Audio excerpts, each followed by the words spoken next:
మాకు ఇల్లు రాలేదని చిన్న చిన్న కారణాలు. మీరెవరు బాధపడకండి.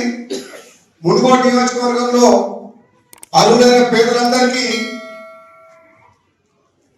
మీకు ఇల్లు ఇప్పించే బాధ్యత ప్రభుత్వం దృష్టికి తీసుకుపోయి ప్రభుత్వంతో కొట్లాడైనా సరే మీకు ఇల్లు ఇప్పించే బాధ్యత నాదని చెప్తుంది. ఎందుకంటే చాలా మంది నిరుపేదలు అర్హులైనందుకు కూడా వాళ్ళకి ఇల్లు రాలేదు. కాబట్టి వాళ్ళకి ఇవ్వాల్సిన బాధ్యత అధికారులుగా, శాసనసభ్యులుగా, శాసనమండలి సభ్యులుగా సత్యంగా ఉన్నారు. ఇప్పుడు పార్టీ మీరిద్దరం ఎమ్మెల్యేలు ముంగోడుకు ఎమ్మెల్సీ ఇక్కడి నుంచే ఇచ్చారు.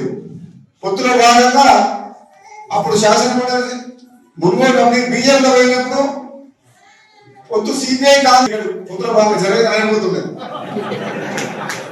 ఎమ్మెల్యే మున్గోడు ఇక్కడ అడిగిండు, కాంగ్రెస్ పార్టీ ఇక్కడ క్యాబినెట్ ఎవరు లేరు కదా అని చెప్పేసి ఈయనకి ఇద్దామని డిసైడ్ చేసిండు. నేను మళ్ళీ మనల్ని బీజేపీకి రాజగోపాల్ రెడ్డి వస్తేనే మళ్ళీ కాంగ్రెస్ పార్టీ ప్రభుత్వం బీజేపీకి తీసుకొచ్చింది. తీసుకొచ్చి ఎక్కడైనా పోటీ చేయాలి, ఎల్బీనగర్ చేస్తే మంత్రి పదవి. మాకు ఇల్లు రాలేదని చిన్న చిన్న కారణాలు. మీరెవరు బాధపడకండి.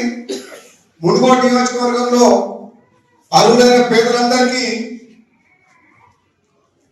మీకు ఇల్లు ఇప్పించే బాధ్యత ప్రభుత్వం దృష్టికి తీసుకుపోయి ప్రభుత్వంతో కొట్లాడైనా సరే మీకు ఇల్లు ఇప్పించే బాధ్యత నాదని చెప్తుంది.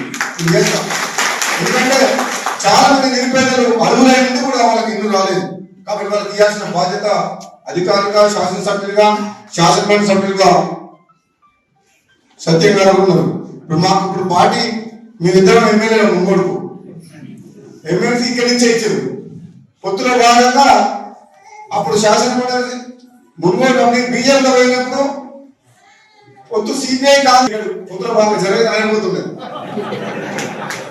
ఎమ్మెల్యే మున్గోడు ఇక్కడ అడిగిండు, కాంగ్రెస్ పార్టీ ఇక్కడ క్యాబినెట్ ఎవరు లేరు కదా అని చెప్పేసి ఈయనకి ఇద్దామని డిసైడ్ చేసిండు.